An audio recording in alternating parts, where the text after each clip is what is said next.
تو پہلی بات فرمائی لا تحرک بہ لسانک لتعجل بہ ان علینا جمعہ وقرآنہ، ہمارے ذمے ہے، ہم لیتے ہیں یہ رسپانسبلٹی، آپ کو اس کے لیے مشقت اور محنت کی ضرورت نہیں ہے، یہ قرآن آپ کے سینے میں ہم جمع کر دیں گے اور پھر اس کو پڑھوائیں گے۔ یہاں پڑھوانے کا مطلب کیا ہے؟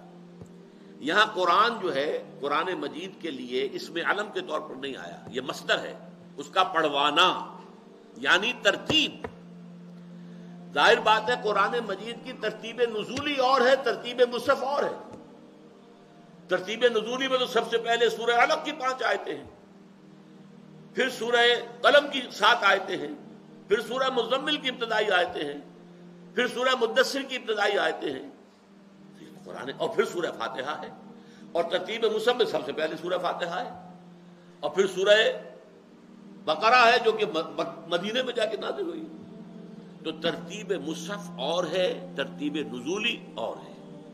ظاہر بات ہے جب نازل ہوتی تھی کوئی آیت، اب اس کا قرآن مجید کی ترتیب میں مقام کہاں ہے یہ بھی معین کر دیا جاتا تھا۔ چنانچہ احادیث میں آتا ہے کہ جب بھی کوئی نئی وحی آتی تھی، حضور جو کاتبین وحی تھے ان کو آپ حکم دیتے تھے ان آیات کو فلاں صورت میں فلاں آیت کے بعد درج کر لو۔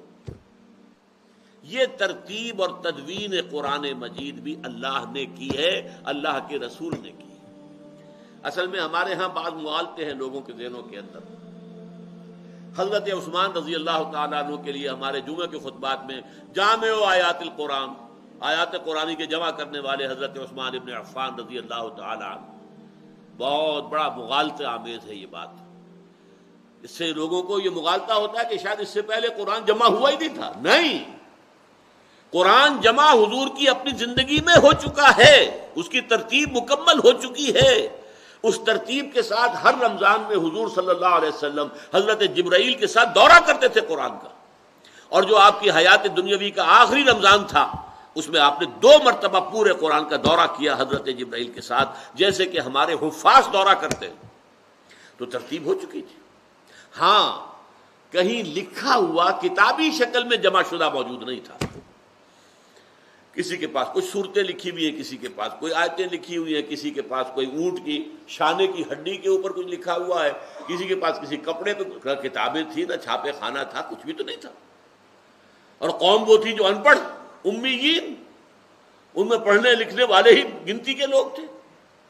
اس اعتبار سے یہ صحیح ہے، ایک کتاب میں جیسے آج ہمارے پاس قرآن ہے جسے ہم کہتے ہیں ما بین الدفتین، یہ جو جلد کے 2 گتے ہیں جن کے مابین قرآن ہے، اس شکل میں کوئی قرآن حضور کی حیات طیبہ میں موجود نہیں تھا۔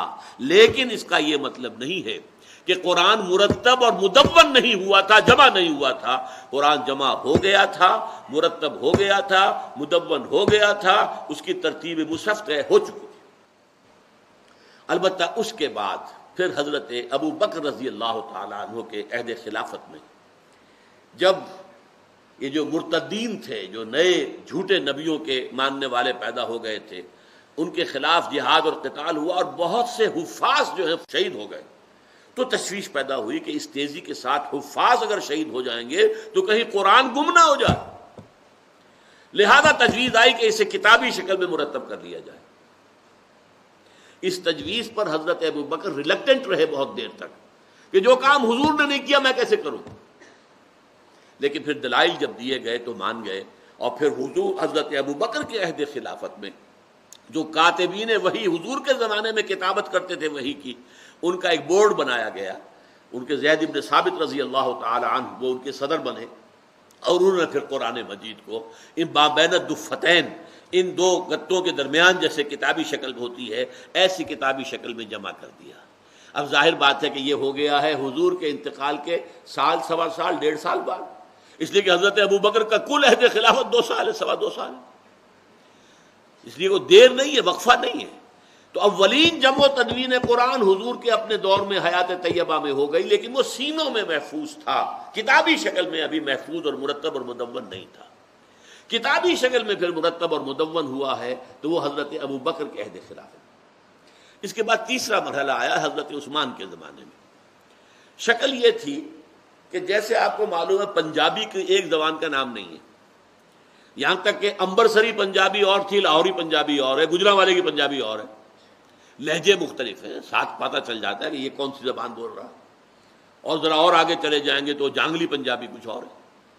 اسی طرح عربی بے شمار اس کے لہجے تھے، اور شروع میں یہ اجازت دے دی گئی تھی کہ ہر شخص، ہر قبیلے کے لوگ اپنے ہی لہجے میں قرآن پڑھ لیا کریں، اس لیے کہ ظاہر بات ہے کہ وہاں نہ کالج، نہ اسکول، نہ مدرسے، نہ دارالعلوم کی ساری چیزیں سکھائی جائیں، تو سہولت اس میں تھی کہ اپنے اپنے لہجے میں پڑھ لیں۔ اب فرض کیجئے کہ ایک لہجہ جو ہے، پنجاب میں کیا کہتے ہیں چاقو کو کاچو، یا پٹھان کہتا کاچو، اب وہ کاچو ہی لکھ لیا انہوں نے۔ اس سے پھر فتنہ پیدا ہو رہا تھا کہ قرآن مجید کے رسم الخط کے اندر اختلاف آ رہا تھا، یہ لفظ چاقو ہے کہ کاچو ہے۔ یہ کام ہے جو کہ حضرت عثمان رضی اللہ تعالیٰ عنہ نے کیا، جتنے مصحف تھے سب جمع کر لیے گئے، اور پھر اس میں ایک رسم الخط طے کیا گیا، آفیشل، ایک اسکرپٹ، ایک رسم الخط، اسے رسم عثمانی کہتے ہیں۔ تو اصل میں حضرت عثمان نے پوری امت کو جمع کیا ہے ایک رسم الخط پر، جامع الامت علی رسم واحد۔